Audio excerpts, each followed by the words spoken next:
Hello बच्चों, आज हम 7वीं कक्षा की सामाजिक विज्ञान की 20वीं वर्कशीट जिसका विषय है वायु, इसमें आज हम वर्षा के बारे में जानेंगे। तो आइए स्टार्ट करते हैं। जब जल पृथ्वी एवं विभिन्न जलाशयों से वाष्पित होता है तो यह जलवाष्प बन जाता है। वायु में किसी भी समय जलवाष्प की मात्रा को आर्द्रता कहते हैं। जब वायु में जलवाष्प की मात्रा अत्यधिक होती है तो उसे हम आर्द्र दिन कहते हैं। जैसे जैसे वायु गर्म होती जाती है, इसकी जलवाष्प धारण करने की क्षमता बढ़ती जाती है और इस प्रकार यह और अधिक आर्द्र हो जाती है। आर्द्र दिनों में कपड़े सूखने में काफ़ी समय लगता है एवं हमारे शरीर से पसीना आसानी से नहीं सूखता और हम असहज महसूस करते हैं। बच्चों, पृथ्वी पर जहाँ भी पानी होता है, चाहे वह तालाब के रूप में हो, समुद्र के रूप में हो, नदियों के रूप में हो या किसी अन्य रूप में हो, जब किसी भी जलाशय पर सूरज की गर्मी के कारण पानी भाप बनना शुरू कर देता है तो इसी भाप को हम वाष्प कहते हैं। और जब ये भाप हवा में मिलती है तो इससे हवा में नमी की मात्रा बढ़ जाती है और इसे ही हम आर्द्रता कहते हैं, जिसे हम आम भाषा में उमस भी कहते हैं। और उमस भरे दिनों में यानी आर्द्र दिनों में हमें अधिक गर्मी लगती है, हमारा पसीना भी नहीं सूख पाता और यहाँ तक कि कपड़े भी देरी से सूखते हैं। इसके बाद वर्कशीट में 3 चित्र दिखाए गए हैं। तो वर्षण, जैसा कि नाम से ही पता चल रहा है, वर्षा से बना है। तो वर्षा के 3 प्रकार हैं जैसा कि चित्र में दिखाया गया है। पहला है संवहनी वर्षा, दूसरा चक्रवाती वर्षा और तीसरा पर्वतीय वर्षा। इनके बारे में हम अगली वर्कशीट में जानेंगे। आगे है, जब जलवाष्प ऊपर उठता है तो यह ठंडा होना शुरू हो जाता है। जलवाष्प संघनित होकर और ठंडा होकर जल की बूंद बनाते हैं। बादल इन्हीं जल की बूंदों का ही एक समूह होता है। जब जल की ये बूंद इतनी भारी हो जाती है कि वायु में तैर न सके, तब ये वर्षण के रूप में नीचे आ जाती है। यानी जब जल भाप बनता है और ऊपर जाकर इकट्ठा हो जाता है और धीरे धीरे ठंडा होता है तो वह दोबारा पानी की बूंद के रूप में इकट्ठा हो जाता है।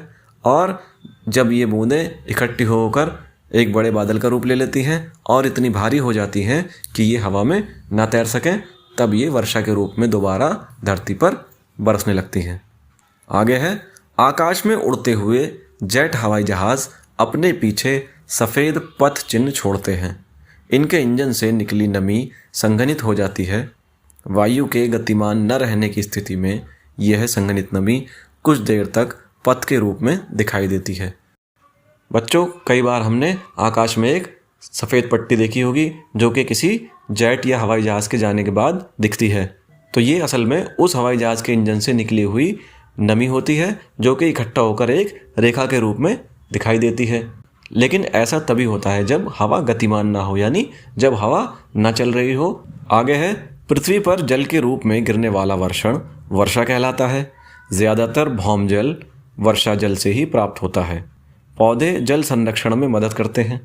जब पहाड़ी पार्श्वों से पेड़ काटे जाते हैं, वर्षा जल अनावृत पहाड़ों से नीचे बहता है एवं निचले इलाकों में बाढ़ का कारण बनता है।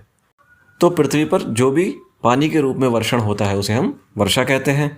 और पृथ्वी पर जितने भी भूमिगत जल स्रोत हैं, यानी ज़मीन के नीचे जहाँ भी पानी के स्रोत हैं, वे सभी वर्षा के कारण ही बने हैं।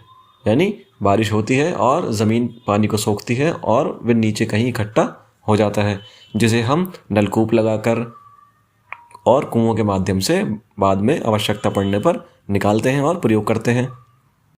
और साथ ही पेड़ पौधे जल संरक्षण करने में मदद करते हैं। अगर पहाड़ों से पेड़ों को काट दिया जाए तो पहाड़ों पर जब वर्षा होगी तो सारा जल वर्षा होने के साथ ही बहकर निचले इलाकों में आ जाएगा, जिसके कारण वहाँ पर बाढ़ का खतरा बन जाएगा। आगे है, पौधों तथा जीव जंतुओं के जीवित रहने के लिए वर्षा बहुत महत्वपूर्ण है। इससे धरातल को ताज़ा जल प्रदान होता है। यदि वर्षा कम हो तो जल की कमी तथा सूखा हो जाता है। इसके विपरीत अगर अधिक वर्षा होती है तो बाढ़ आ जाती है। तो सभी पेड़ पौधों के लिए और सभी जीव जंतुओं के लिए वर्षा बहुत ही महत्वपूर्ण है, क्योंकि इसी से ही हमें पीने योग्य पानी मिल पाता है और साथ ही ज़मीन को भी ताज़ा पानी वर्षा के माध्यम से ही मिलता है। और वर्षा अगर कम होती है तो सूखे की स्थिति बन जाती है, और यदि वर्षा अधिक हो जाए तो बाढ़ की स्थिति पैदा हो जाती है। इसके बाद वर्कशीट में एक चित्र दिखाया गया है, वर्षा मापक। इससे वर्षा को मापा जाता है। ये एक प्रकार का बर्तन होता है जिस पर लीटर व मिलीलीटर के निशान बने होते हैं। तो इसको खुले मैदान में रख दिया जाता है जब वर्षा होती है, और वर्षा का पानी इसमें इकट्ठा होता है। जितना पानी वर्षा होने के बाद इसमें इकट्ठा हो जाता है उसको मापा जाता है, और उसके हिसाब से अंदाज़ा लगाया जाता है कि कितने सेंटीमीटर वर्षा हुई। ये आप अक्सर अखबारों में और समाचार पत्रों में सुनते होंगे। आगे है कि क्या आप जानते हैं वर्षण के दूसरे रूप हिम, सहिमवृष्टि तथा ओला है। यानी वर्षण केवल पानी के रूप में ही नहीं होता बल्कि हिम के रूप में और ओले के रूप में भी होता है। तो हिम यानी ऐसी बर्फ जो रुई के जैसी हवा में तैरती हुई नीचे गिरती है, जैसा आपने पहाड़ी क्षेत्रों में जम्मू कश्मीर, शिमला आदि में देखी होगी। और ओले ये तो हम दिल्ली में भी हर साल लगभग देखते ही हैं। तो आइए अब इसके प्रश्नों की ओर चलते हैं। निम्नलिखित प्रश्नों के उत्तर दीजिए। पहला प्रश्न है वर्षा के प्रकारों का वर्णन कीजिए। तो वर्षा के 3 प्रकार हैं। पहला है संवहनी वर्षा, दूसरा है चक्रवाती वर्षा, और तीसरा है पर्वतीय वर्षा। दूसरा प्रश्न है वर्षा के दिनों में गीले कपड़ों को सूखने में अधिक समय क्यों लगता है। क्योंकि वर्षा के दिनों में हवा में नमी की मात्रा अधिक होती है, और नमी की मात्रा पहले से ही अधिक होने के कारण हवा और अधिक नमी को नहीं सोख पाती, जिसके कारण कपड़े देर से सूखते हैं। तीसरा प्रश्न है आपके अनुसार दिल्ली में किस माह में वर्षा सबसे अधिक होती है। हमारे अनुसार दिल्ली में सबसे अधिक वर्षा जुलाई के माह में होती है। चौथा प्रश्न है वर्षा के दिनों में आपके द्वारा अनुभव की गई किसी महत्वपूर्ण घटना का वर्णन कीजिए। तो आप सभी के साथ ऐसा ज़रूर हुआ होगा कि आप स्कूल से घर के लिए निकले और रास्ते में बारिश हो गई, जिससे आपका बैग, आपकी किताबें ये सब भीग गई। या कोई और भी आपका अनुभव हो तो आप इसमें लिख सकते हैं। धन्यवाद।